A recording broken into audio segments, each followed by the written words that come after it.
Let's take Chelsea Football Club through a 2004-2005 season speedrun. Blue is the colour, Chelsea is the name on the Premiership trophy, and in his debut season as manager, José Morinho has done it. This was the year they re-established themselves as a dominant force both in England and across Europe. Russian oligarch Roman Abramovich purchased the team in the summer of 2003.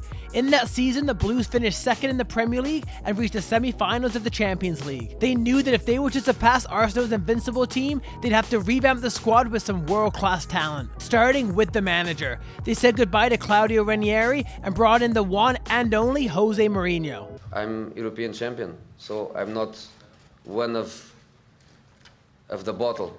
I think I'm a special one. The Portuguese manager just had led Porto to a shocking Champions League victory. The team chose to say goodbye to captain Marcel Desailly and leading scorer Jimmy Floyd Hasselbank, but they brought in a slew of future club icons that would set the team up for years of continued success. They dropped some major cash on the likes of Petr Cech, Ricardo Carvalho, Paulo Ferreira, Arjen Robben, and made Didier Drogba the most expensive striker in Premier League history. Now their team was locked and loaded to take the league by storm in the 2004-2005 season. By most metrics, they became the best team in Premier League history. They were top of the table after 12 games and never looked back. They would finish with 95 points and 29 wins, both of which were records at the time. Their rapid ascension was thanks in large part to their elite defense.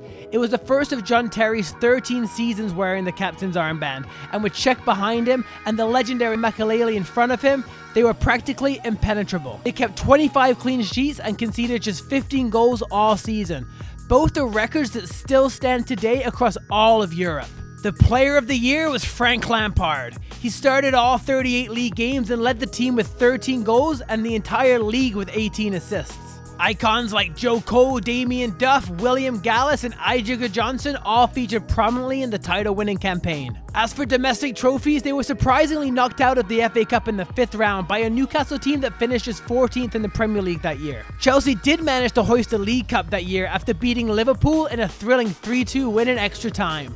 However, Liverpool got the last laugh a few months later. They knocked Chelsea out of the Champions League in the semi-finals on their way to lifting the trophy on that famous night in Istanbul. The Blues lost 1-0 to the Reds on aggregate, with Luis Garcia's famous ghost goal being the only one scored across the two legs. The 2004-2005 season was the start of a new era for Chelsea, putting them firmly with the rest of the elite clubs across world football. Subscribe to see what season we speedrun through next.